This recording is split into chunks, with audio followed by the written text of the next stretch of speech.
Hi all, Anthony Wilson, your Public Information Officer for the City of San Angelo. And we just finished up today's City Council meeting about an hour ago, and as we are now doing, we're sort of having a debriefing with our citizens about what happens during that City Council meeting. And today there were two items on the agenda that I think are of particular interest to people.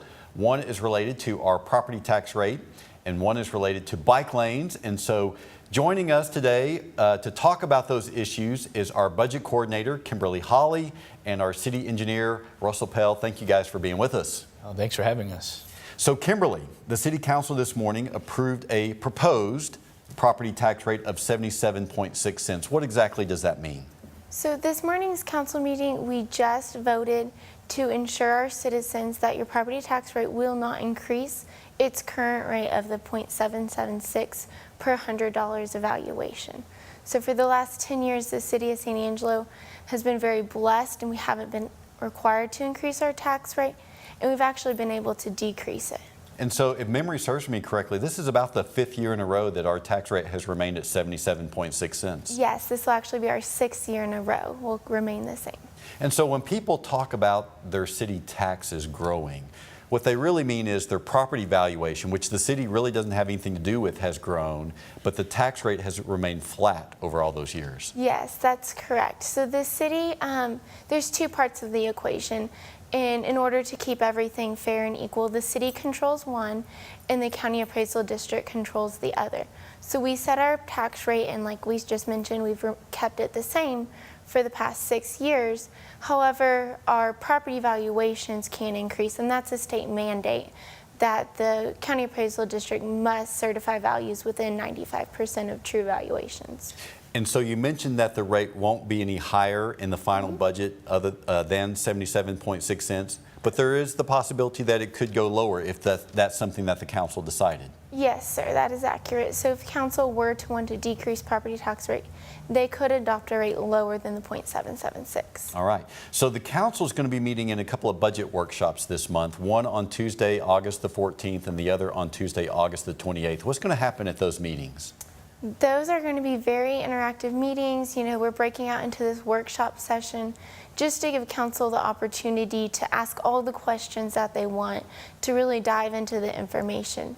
So our first meeting, we're going to talk about our enterprise funds, so your water fund, your solid waste fund, your stormwater fund, your wastewater. We'll talk about Fort Concho, we'll talk about the airport. So all of our, operating funds outside of general fund. We're going to dive into those numbers, look at their revenues, their expenditures, and their needs for next fiscal year. And so you raise a really good point that most people don't understand, but when we talk about the city budget is actually a collection of a lot of different budgets. Yes. And so for instance, you talk about the water fund, it's like its own separate business where all of its revenues and expenses are contained within that budget. And that budget doesn't rely upon property taxes or sales taxes. Yes, so all of the items we discussed at this first meeting have nothing to do with our property or sales tax. Your water department has revenue from water sales. Your stormwater has your stormwater fee revenue. The airport has their revenues from flights. So each of these funds kind of have their own particular set of revenues and expenditures, and they have a really unique set of issues and concerns and objects to captured in the next year. So we're going to dive into those with City Council. And then at this second meeting, we'll dive into our property tax and our sales tax and your police officers and your firefighters. We'll talk about parks. So those will all be handled at the second meeting. And I wanted to stress that. So August the 28th, which is a Tuesday, and of course, all these budget workshops are open to the public. They'll be televised on our Facebook page and on our TV channel. But when people think about the city budget, that's what they typically think about, is that portion of the budget that is supported by sales and property taxes and that funds the core services that you just mentioned, like public safety, streets, parks, of course, the administration of the city. Correct. All right. So what are the initial projections right now regarding sales and property taxes? Because you have to make some projections with that in order to build your budget. We do. We actually start preparing the budget in April. So months and months before we have any idea of how we're actually going to end in the current year. So we project those out. Sales tax this past year has been looking really good. We've been having positive trends, so we're projecting upwards from last fiscal year, but not quite to the level that we probably could. We've tried to be very conservative with our estimates.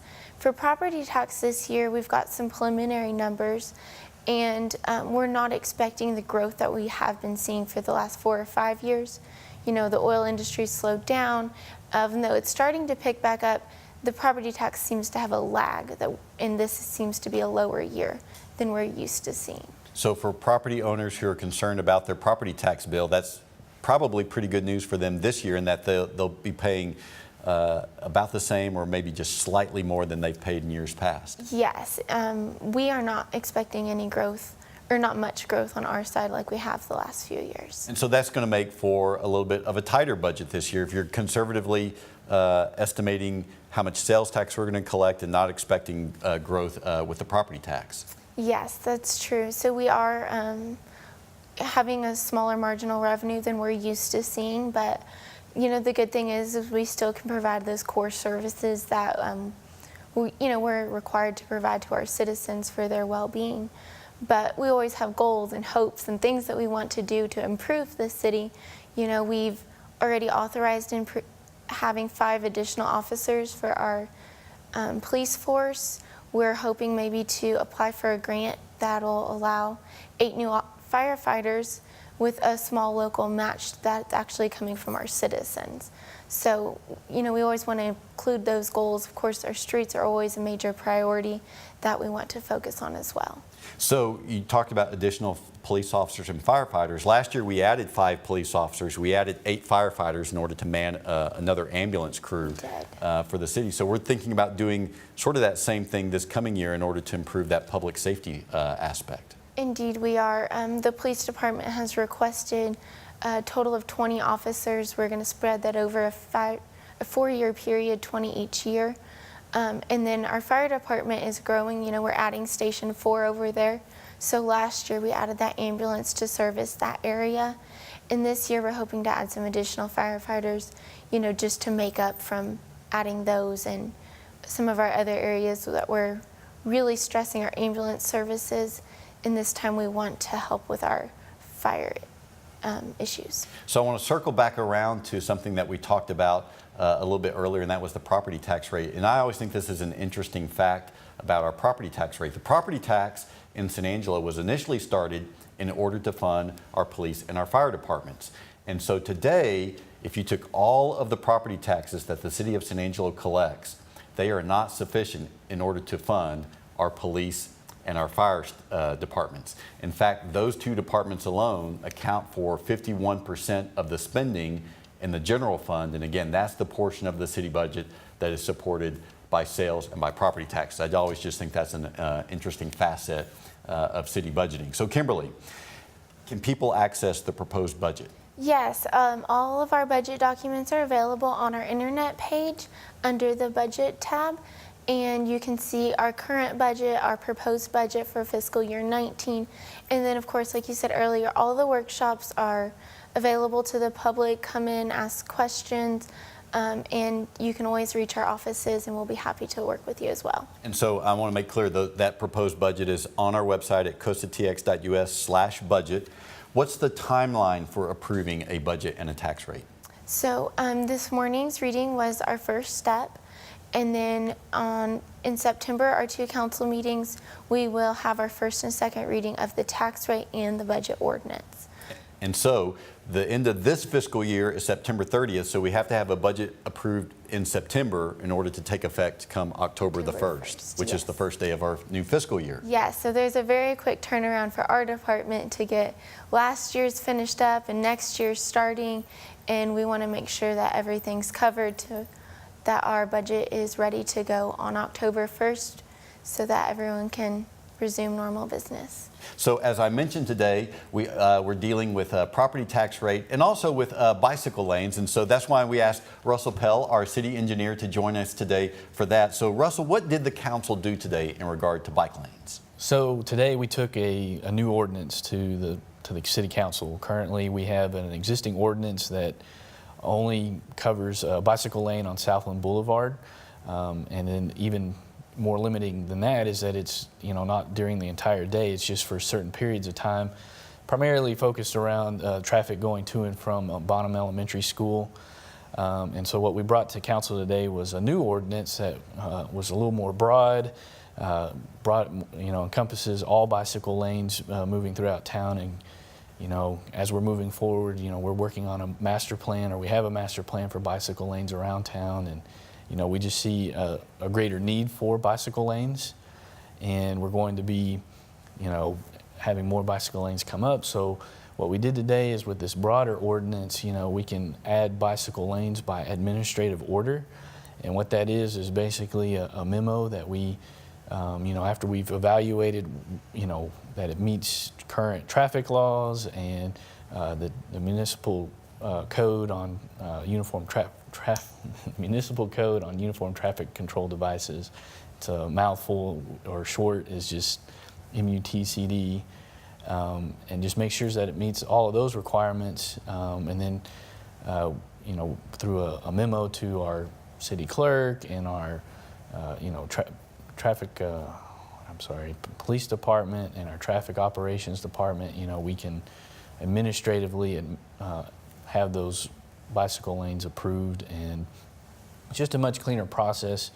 If there is a concern, or if there's a change in a business or a residence that's directly adjacent to a bicycle lane, we have a capability to remove that or add to it. However, what fits that need more easily, other than having to go through a first and second reading to amend the existing ordinance, much like it is now. So right now, if we wanted to add a bicycle lane, we would have to approve a new ordinance authorizing that bicycle lane, which is a legal process that, like you said, involves 2 readings of the city council, whereas this is going to be an administrative process that will sort of streamline the addition of any new bicycle lanes. Right, and just like, currently we have, our stop signs and our no parking areas, they're done by administrative order now.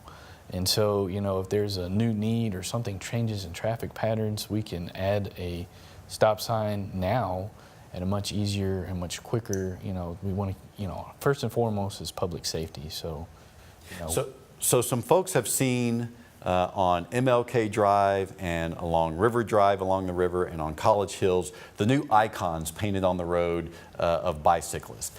And they may assume that those are bicycle lanes, but there's a difference between a designated bicycle lane and what that is, which is actually a shared use lane. So talk about the differences between those 2 lanes, a designated bicycle lane versus a shared use lane. Right, so a designated bicycle lane, you're going to see a solid white stripe directly adjacent to the traveling lane, as well as, a little emblem with a bicyclist on the pavement itself with an arrow above it, and also a sign, that says designated bicycle lane. And what that means is, that's designated solely for a bicycle lane, so we can't have any parking or turning movements really that are within that designated area. But a shared lane is actually a little different, and you'll find those shared lanes actually, like a good example is on College Hills South.